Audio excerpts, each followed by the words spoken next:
नमस्कार, NMF news देख रहे हैं आप। मैं हूं आपके साथ अभिषेक पुंडीर। लोकसभा चुनाव 2024 का आगाज हो चुका है। पहले चरण का मतदान हो चुका है। 21 राज्यों की 102 सीटों पर यह मतदान हुआ। कहीं कहीं मतदान 2019 के मुकाबले कम रहा तो कहीं ज्यादा भी रहा। एक तरफ प्रधानमंत्री नरेंद्र मोदी हैं जिन्होंने 400 पार का नारा दिया है, वहीं दूसरी तरफ 26-27 दलों वाला इंडिया गठबंधन है जो मोदी की सीट कम करना चाहता है। जीत का आंकड़ा उससे दूर है और वो जीत की अक्सर बात भी नहीं करता। लेकिन आज बात करेंगे हम दक्षिण की, और दक्षिण में भी तमिलनाडु की, क्योंकि ऐसा कहा जाता है, विपक्ष का ऐसा आरोप है कि दक्षिण में बीजेपी बहुत कमजोर है। लेकिन अगर पूरे दक्षिण की अगर आप बात करेंगे तो कांग्रेस और बीजेपी की 2019 में बराबर सीटें थी, और शायद यही कारण है कि इस बार तमिलनाडु पर प्रधानमंत्री नरेंद्र मोदी ने खासा जोर दिया। वो तमिलनाडु के मंदिरों में जाकर लगातार दर्शन करना हो, सेंगोल को संसद भवन में स्थापित करना हो, या फिर के अन्नामलाई को जमीन पर उतारना हो। पहले चरण में तमिलनाडु की सभी 39 सीटों पर मतदान हुआ। 77% तकरीबन मतदान वहां हुआ। लेकिन आज हम बात करेंगे कि ये जो मतदान भारी मात्रा में, इतना अच्छा खासा मतदान वहां हुआ है, उससे क्या बीजेपी को दक्षिण में, तमिलनाडु में फायदा मिलने वाला है। इसी के लिए चर्चा करने के लिए मेरे साथ बहुत खास मेहमान मौजूद हैं। पंकज प्रसून, हमारे वरिष्ठ पत्रकार, बहुत बहुत स्वागत है सर आपका। जिस तरीके से तमिलनाडु में बंपर वोटिंग हुआ, क्या इस बार बीजेपी का वहां वोट प्रतिशत जो 3.5% था 2019 में, वो बढ़ सकता है और खाता भी क्या खुल सकता है? देखिए अभिषेक, तमिलनाडु की राजनीति को समझने के लिए हमें वहां प्लेयर्स को समझना होगा कि कौन कौन से राजनीतिक दल हैं।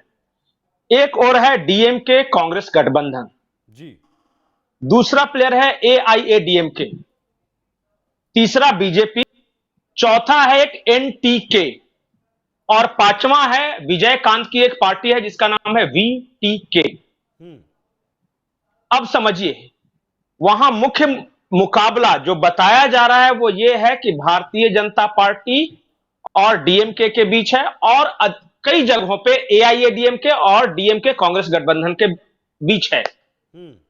कांग्रेस की जो राजनीति है वो तमिलनाडु में ही बाकी देश के दूसरे हिस्सों की तरह ही नीचे की ओर जा रही है। डीएमके कांग्रेस को 6 सीट देना चाहता था, लेकिन कांग्रेस ने दबाव बनाकर 9 सीटें ली है। ठीक। अब जो तमाम ओपिनियन पोल ये कह रहे हैं कि कांग्रेस के खिलाफ जहां जहां बीजेपी का कैंडिडेट है वहां बीजेपी की स्थिति मजबूत है। जैसे तिरुवनवेली की सीट हो गई, कोयंबटूर में अन्नामलाई को मजबूत बताया जा रहा है, कन्याकुमारी की सीट हो गई, और एक सीट और है लेकिन वो डीएमके के खिलाफ है। वो 4 सीटों पे कहा जा रहा है ओपिनियन पोल में कि बीजेपी जीत रही है। उसी तरह एआईएडीएमके के बारे में कहा जा रहा है कि वो 3 से 4 सीटों पर डीएमके को हराने की स्थिति में है। अब वो कैसे, आप समझिए आइडियोलॉजिकल, अब समझिए तो पार्टियां हो गई जी। अब 1967 में तमिलनाडु में जब इलेक्शन हुआ था तो लेफ्ट जीता था वहां, लेकिन लेफ्ट की सरकार 5 साल चलती, वहीं पे एक रामचंद्रन जी का उदय हुआ, एमजी रामचंद्रन।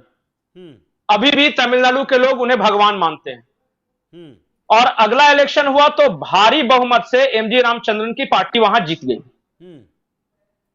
लेकिन एमडी रामचंद्रन ने डीएमके से हटकर एक और अलग पार्टी बनाई जिसका नाम था एआईएडीएमके,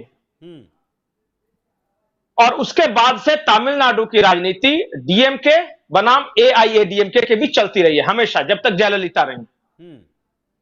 और उनके डेथ के बाद भी पलानीस्वामी, ई पनीरसेल्वम, ये दोनों मुख्यमंत्री रहे हैं कुछ कुछ ड्यूरेशन के लिए। अब आइडियोलॉजिकली ये है कि जो द्रविड़ पार्टी है वो 2 हिस्सों में, और अब तक इन्हीं दोनों को वोट मिलता रहा है। लेकिन इस बार क्या हुआ कि केटीके जो लेफ्ट आइडियोलॉजी वाली पार्टी थी वो भी मजबूती से लड़ रही है। उसके नेता का बयान आया था जिसमें उन्होंने कहा था प्रधानमंत्री मोदी के टुकड़े कर देंगे, अगर मैं रहता तो मार डालता। तो काफी वो वायरल बयान हुआ था। वो लेफ्ट की कुछ जो वोट है वो अपनी ओर खींच रहे हैं, निश्चित तौर पे खींच रहे हैं। कहा जा रहा है कि 4 से 5% वोट उनको मिलेंगे, और वो अगर ये नहीं होते तो वो डीएमके और कांग्रेस गठबंधन को मिलते। उसी तरह जो विजयकांत हैं, उनकी पार्टी जो वीटीके है, वो भी इंडिया गठबंधन के वोट में सेंधमारी कर रही है। ठीक। तो जो पिछली बार जो डीएमके और कांग्रेस की जो सीटें आई थी, उसमें इस बार दो हिस्सेदार और हो गए उनके वोट को अपनी ओर खींचने के लिए, वीटीके और एनटीके। और वहीं बीजेपी ने जो मेहनत की है, आपने तमाम बातें बताई कि कैसे वाराणसी तमिल संगम हुआ, फिर भारत की संसद में तमिलनाडु का सेंगोल प्रतिष्ठापित किया गया, उसके बाद जो नरेंद्र मोदी के लगातार दौरे होते रहे, कहा यह जा रहा है कि उन्होंने पिछले 1.5 सालों में करीब 35 से 36 दौरे किए हैं तमिलनाडु के। और अन्नामलाई फैक्टर है ही, तो वहां का भी मैं अखबार देख रहा था, द हिंदू हो गया, बिजनेस लाइन हो गया, जो हिंदू ग्रुप का ही है, वो सब कह रहे थे कि इस बार बीजेपी का वोट शेयर 3% से बढ़कर 10% के ऊपर जा सकता है, डबल डिजिट में रह सकता है।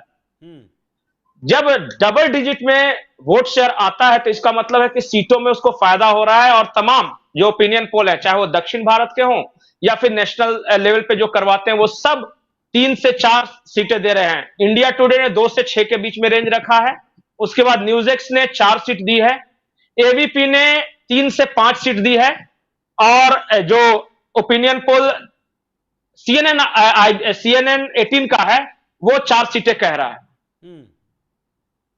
तो ये तमाम मतलब कि एवरेज हम मान ले तो 4 सीट बीजेपी की आ रही है, पिछली बार 0 थी जी। लेकिन जी एक और ट्विस्ट है इसमें, बीजेपी की 4 आ रही है, 22 बताई जा रही है डीएमके की, लेकिन कांग्रेस की सीटें कम रही हैं, और कांग्रेस को जो आ रहा है वो डीएमके की बदौलत आ रहा है, क्योंकि उसके एलआई है। अच्छा, एक बात और बताइए पंकज जी, 2019 के चुनाव में ये जो गठबंधन था, डीएमके और कांग्रेस वाला जो एसपीए गठबंधन था, उसे 53% वोट मिला था। बिल्कुल।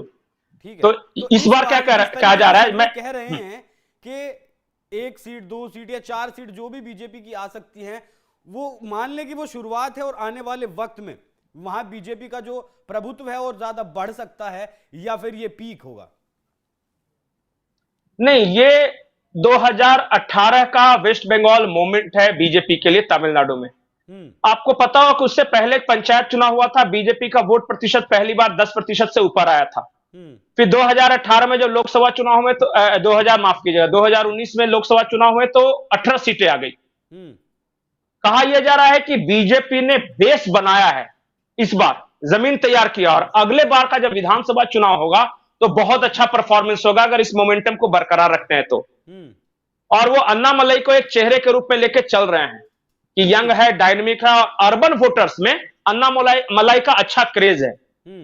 अच्छा, एक और सवाल पंकज, एक और जो तमिलनाडु की राजनीति के बारे में एक और छूट जाएगा, मैं आता हूं आपके सवाल। एक है एआईएडीएमके, और एआईएडीएमके 2 गुटों में बटा हुआ है, ओपीएस वर्सेज ईपीएस, मतलब पनीर सेल्वम और पन्नानी स्वामी नाम है उनका, ईपीएस जिनको शॉर्ट फॉर्म में बोलते हैं। अब बताया जा रहा है कि शशिकला और पनीर सेल्वम ये चाहते थे कि बीजेपी के साथ अलायंस हो, लेकिन पलानी स्वामी जो थे, ईपीएस जो थे, वो विरोध कर रहे थे एआईएडीएमके के अंदर ही। अगर एआईएडीएमके को 3 सीट आए, 4 सीट आए, 5 सीट आए, 6 सीट आए, कुछ भी आ जाए, उसका एक फैक्शन चुनाव के बाद टूट के एनडीए की ओर आएगा ही आएगा। वहां के लोकल लोग बता रहे हैं। ठीक है, अच्छा ये बताइए, उसके अलावा बीजेपी ने, जी बताइए, पूरी करिए। बीजेपी ने कुछ छोटे छोटे दलों से गठबंधन, नहीं, बीजेपी ने कुछ छोटे छोटे दलों से गठबंधन किया है, जैसे कि एक सीट के बारे में आप बोल रहे थे, पिछली बार उस सीट पे राधाकृष्णन साहब लड़े थे, अभी वो झारखंड के राज्यपाल बना दिए गए, वहां उनको 32% वोट मिले थे, 31.6%, और वहां 12% वोट मिले थे। एक तीसरे नंबर पे थे एडीएमके के या पीएमके के कोई नेता थे वो। अब इस बार क्या हुआ कि दोनों का अलायंस है, तो बीजेपी को लगता है कि उस सीट पे, कन्याकुमारी की सीट की मैं बात कर रहा हूं, तो 32 हमारा, और जो एमडीएमके थी उसका 12%, तो 32 और 12 हो गए 44, और बीजेपी का कुछ ग्राफ बढ़ा है, तो वो सीट बीजेपी जीतने जा रही है, तमाम ओपिनियन पोल बता रहे हैं। इस तरह तिरुवल्ली की सीट है, उसके बारे में कहा जा रहा है कि जीत रही है बीजेपी। कोयंबटूर की सीट है, उसके बारे में बताया जा रहा है कि बीजेपी जीत रही है। देखिए 0 थी, अब 1 जीते, 2 जीते, 3 जीते, बीजेपी का तो बेनिफिट है, बोनस में आई, और उसके अलावा जो टूट के एआईडीएमके की तरफ से आएंगे वो एक्स्ट्रा है। ठीक है, अच्छा, एक पहले चरण, ये पूरे तमिलनाडु में चुनाव हो चुके हैं सभी 39 सीटों में पहले चरण में। बिल्कुल। लेकिन अब ऐसा कहा जा रहा है कि जिस तरीके का वहां मतदान हुआ, उसके बाद जो एमके स्टालिन ने बयान दिया था सनातन को लेकर, वो भी अब जो है उनके भी जो तेवर थे वो भी नरम पड़ते हुए नजर आ रहे हैं। ऐसा भी कुछ है? नहीं, नहीं, उदयनिधि स्टालिन का जो बयान था या डीएमके के तमाम नेताओं का बयान था, वो तमिलनाडु के द्रविडियन पॉलिटिक्स को देखते हुए किया गया था। चुनाव खत्म, वो पॉलिटिक्स खत्म। अब उनको अगला चरण में क्या करना है, क्योंकि जो वोट पड़ने थे Dravidian identity, Tamil identity, north बनाम साउथ की जो आइडेंटिटी है उसको लेके, तो वो वोट पड़ गया। अब उन्हें केंद्र सरकार के साथ अच्छे रिश्ते रख के तमिलनाडु का डेवलपमेंट करना है, तो उन बयानों क्योंकि का पैसे तो केंद्र सरकार ही देगी। बीजेपी के फेवर जी में आए बिल्कुल होंगे पड़ा है, बिल्कुल। नहीं नहीं, देखिए दोनों को फायदा हुआ उसमें। डीएमके को भी फायदा हुआ, क्योंकि वो जो द्रविडियन राजनीति, जो कि कुछ वोट अगर एआईडीएमके की तरफ जाते या वहां के रीजनल पार्टियों की तरफ जाते, तो वो आ गए डीएमके के तरफ। और बीजेपी को इसलिए फायदा हुआ कि जो सनातनी वोट थे या जो हिंदू प्राइड के चलते जो वोट पड़ता है, हो सकता है कि वो रीजनल पार्टी या डीएमके या एआईडीएमके की तरफ भी जाता अगर डीएमके के विरोध में, लेकिन वो सब बीजेपी के पीछे गोलबंद हुए। मतलब कि तमिल में जितने भी ब्राह्मण समुदाय के लोग हैं, वो एक तो बहुत कम है, सवर्ण वहां जिसको हम लोग बोलते हैं सो कॉल्ड, तो वो सब बीजेपी की ओर मूव हुआ है, वही एक्स्ट्रा ऐड हुआ है। उसके बाद जो अन्नामलाई की जाति है, शायद कप्पू जाति से ही आते हैं, इनके 10-12% वहां आबादी है, तो वो एक ऐड हुआ है, चूंकि अन्नामलाई एक अपने चेहरे हैं इस वजह से। और वैसे लोग जो कि बाकी इंडिया से तमिलनाडु को अलग नहीं समझते, मतलब कि उनमें एक सेमी पैट्रियोटिज्म जिसको बोलते हैं ना, कि देश के अलावा भी एक क्षेत्रीयवाद जो है ना, वो उनमें नहीं है। उन्हें लगता है कि नहीं, Tamil Nadu should be integral part of India and we should progress together. तो उस तरह का जो वोट है ना, 2-4-5% जो अर्बन वोटों की मैं बात कर रहा था, वो मोदी की छवि के कारण, अन्नामलाई की छवि के कारण इधर शिफ्ट हुआ है। तो मोटा मोटी 5 से 6% वोट पिछले चुनाव के मुकाबले में शिफ्ट होता देख रहा हूं बीजेपी की ओर। 3.5%। और वो नुकसान एआईएडीएमके का है, वो एआईएडीएमके का नुकसान है वो, क्योंकि बहुत सारे लोगों को लग रहा है कि एआईएडीएमके तो मुकाबले में ही नहीं है, तो डीएमके से जो जिनको डीएमके पसंद नहीं है, तो वो ऑटोमेटिक बीजेपी की ओर शिफ्ट हो रहे हैं। जैसे बंगाल मूवमेंट, मैंने कहा ना कि सीपीएम थी मेन राइवल, लेकिन सीपीएम के कैडरों को लगा कि ममता बनर्जी को हराने में सक्षम नहीं है हमारी पार्टी, तो वो चुपचाप शिफ्ट हो गए बीजेपी की तरफ।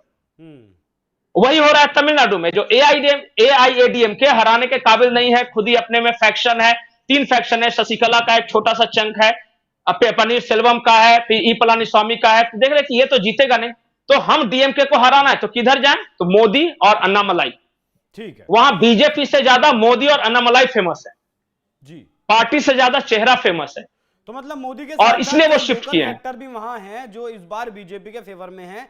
और इस बार जो कहा जाता है कि तमिलनाडु में बीजेपी का कुछ नहीं है, शून्य है, वो कहीं ना कहीं खाता खुलता हुआ तमाम सर्वे में भी दिखाया जा रहा है। वोट प्रतिशत भी लगातार तमिलनाडु में बढ़ता हुआ दिखाई दे रहा है, क्योंकि बीजेपी जमीन पर तमिलनाडु में काम कर रही है। आखिरी पॉइंट अभिषेक, भारत में जब भी इलेक्शन हुए हैं, तो जब सरकार को मेंटेन रखना होता है तो एवरेज वोटिंग परसेंट होता है, लेकिन बहुत ज्यादा वोटिंग परसेंटेज है, इसका मतलब कि लोग जज्बे के साथ मौजूदा स्थिति को बदलने के लिए बाहर निकले हैं। बिल्कुल, और ये इशारा अपने आप में साफ है, ऐसा अक्सर देखा गया है। तो अगर तमिलनाडु में इस बार बीजेपी का खाता खुलता है या 2 से 4 या 5 सीटें अगर आती हैं, तो वो हैरानी की बात नहीं होगी। और पीएम जो मोदी हैं, उनकी मेहनत वहां सफल होती हुई चुनाव में दिख रही है। पंकज जी, इस जानकारी के लिए आपका बहुत बहुत धन्यवाद। आपको ये चर्चा कैसी लगी कमेंट कर हमें जरूर बताइएगा। नमस्कार।